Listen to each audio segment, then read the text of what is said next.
What's up, everybody? So, okay, cool filter. Reason why I'm choosing this is because there is some truths that really need to come out, and they need to come out as a reminder to us all, especially in the spiritual community. I see a lot of posts where those that they have the right intention. Sometimes we might have the best intentions, and even Sadhguru has said this. Sometimes the best intentions are made by those with the best hearts, the best, purest intentions, but they always end up not having the best circumstantial outcome. And because sometimes intention isn't everything. Okay, so I'm saying this because the types of posts I'm seeing is, instead of making it seem like healing is all rainbows and sunshines and love, or instead of using titles, or instead of this or instead of that, why don't you do the inner work? Multiple people posting stuff like this, right? And again, I am obviously someone that always says, and I'm a huge fan of this, and this is one of my truths, we're all playing our roles. We are, each and every one of us, created for Source to experience through us. So we're fulfilling the roles. We are fulfilling the roles because we are Source. We are created so that we can create a specific experiential understanding so that Source can experience that through us. So we're all playing a role. However, sometimes certain triggers, even with posts made like that, are meant to offer healing for people, but it can also cause triggers that lead to further unnecessary and undue suffering. So what I want to say is that when people show up and they present certain posts or certain presentations such as that, remember, they're not there to show up the way you want them to. You are literally meant to show up and create your reality, and how you show up determines how others show up. So if there's something that seems to be non-resonant within your path and those that you're coming across, like, I'm not bringing this up because I don't resonate with what they're saying, because that can be a misperception if someone has just started their healing journey.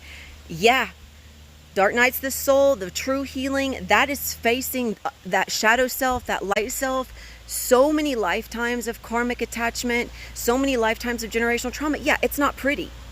But the main thing at the core of all of that, that gets us up into that point of the totality of feeling love more than not, which that is the goal, is to accept love into our lives where we wouldn't have before. And I'm speaking from experience. I might put forth a lot of, I'm in my vibe, I'm feeling myself, that goddess energy, or, dancing and, just really telling people like, hey, yes, things can truly be heaven on earth. Does that mean that there's not work that has to be put in? Obviously, we have to put the work in on the healing. The healing is not pretty. However, it also is. There is a beautiful aspect to healing. It's not all sunshine and rainbows. However, you can start to become the witness to it at a certain point if you continue on that path. And guess what? When you become the witness, even in the darkest parts of your healing from that point on, it does become more heaven on earth, more rainbows, more sunshine, more unicorn shit, whatever you want to call it, the rainbow shit. So it can be whatever you want it to be. You're the creator of your incarnation. So we're all playing a role. We're all attempting to put what we can out there for others, because we have gone now before them in terms of time, and over the last couple of years or 10 years or 20 years, we've put this time and this energy in, and we've done the healing, and we've learned the energetic aspects of it. We've experienced the healing, we've experienced the dark nights of the soul, we've experienced what led up to it. For those of us that do self-mastery coaching like myself, I have experienced trauma. Like I said, I've gone through mental abuse, physical abuse, I've been raped, I've been beaten, I've lost 2 children, I was a drug addict. If you can think of any trauma that probably lies under the definition of trauma, I've been through it. I chose that because I hated life, I hated myself. So everybody else, guess what they showed me in return? Wasn't love. Because I couldn't expect them to show up in the way I was showing up, because I thought I was showing up by loving these people so much.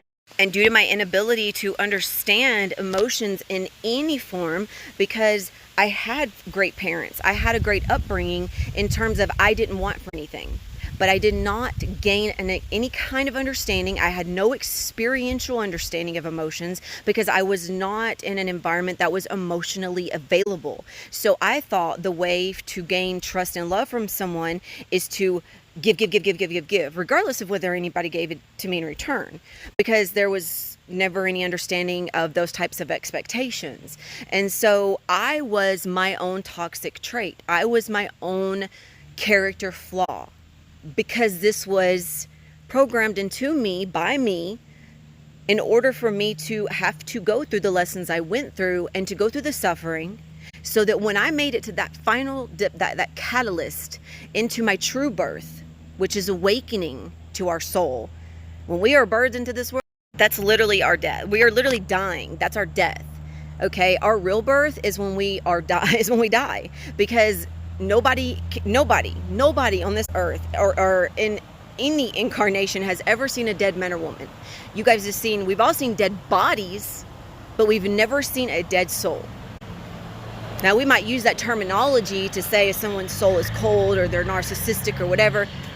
They're still coming from the same place. They're coming from source. So we have to show up for ourselves the way that we desire our reality to be from within. Meaning, if you're desiring to see certain aspects within your reality, then you need to see the truth in everything. Even those things that might not completely resonate with you, they don't have to be resonant 100,000% in order for them to still hold truth. That doesn't mean that you have to surround yourself with that aspect because it's not resonant. It just simply means it's part of the.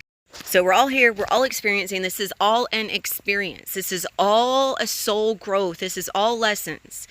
Everything we're experiencing now might be new to us in terms of energy and incarnated evolutionary aspects. But other than that, we're all coming from the same place. And if you see something that pops up, a post like that, I'm not speaking about these posts because I disagree with them or because I see them as good, bad, or indifferent. They really are indifferent. They're just their own truth in and of themselves. I'm just pointing it out that, remember, everybody, if they post titles, that would be like someone going to school and getting their PhD and not putting the PhD after their name. If they've worked for it, maybe they've done a lot of inner work to put that title out there. Maybe they haven't. It's up to us to decide, based on the work that we've done internally, to pick up on that energy and to know because for those of us that have done the work, guess what? Your intuition is fully active at all times. So if someone is using something for the improper purposes and it is not aligning with your energetic vibrational timeline, then guess what? You just release them. Release them from your awareness. That's all you have to do. But I use titles. I'm not a huge fan of them, but in terms of my ability to channel, using those titles for ascended masters and angels, and even for myself, it is bringing in the specific vibration of that which I am desiring to fully attune to in that moment and every continual moment. And and those that understand energy or understand frequency, you understand that if you're attempting to do something such as that, or if you're wanting to do something such as that, you need to understand not just the fact that it's a specific frequency, but you need to understand what that specific frequency feels like, and intuitively know that, okay, so, these people are just putting this out there because they're attempting to maybe seduce others into thinking that there's something that they're not, and therefore that would be a more service to self energy, and that might not be something you want to have in your energetic field, because your aura is still interacting with other people's energy even when you're on your computer or your phone.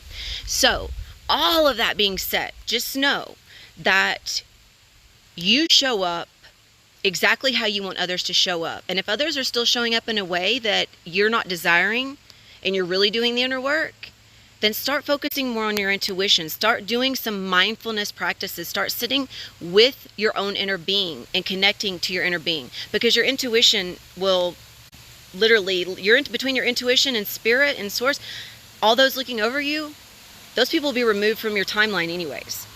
If you're doing the work, you won't have There's literally no worry. There's literally there's no sense of lack. There's no sense of just needing to discern or pass any judgment on how another person shows up and presents themselves in your reality, because you've decided that they're going to be there to begin with. So just keep that in mind. Remember, you are the creator of your reality. Your personality shapes your personal reality. I love you all. I'm just bringing this forth as a point of awareness. This is just something that felt like it needed to come through me to you guys. I love every single one of you. I am so grateful for every single one of you. And I love being able to see what every single one of you posts and just the differentials in all of that, because it's special to me. I'm not saying any of this because I look at it in any other way than loving, because you guys are all performing a very loving experiential journey for us all in some way. But just for the sake of maybe possibly offering a different perspective, sometimes that helps us in our own growth. And I know that there's been infinite times where something such as this has popped up on my timeline, and at the very beginning it might have triggered me, and I might have been like, what the hell, like, who are you to say that? Because I was still in a phase of my own healing and growth, and I could see truth in what I decided to see truth in, instead of seeing truth in the aspect and perception and perspective of all. That doesn't mean we can't offer out new opportunities for different perceptions. That's what some of us are here to do, is to plant that seed. And the whole point of planting a seed is watching it grow, even in environments that we would say is impossible. And there's never an impossibility. I love you all. Logos, Adonai, Vassu, Borragus.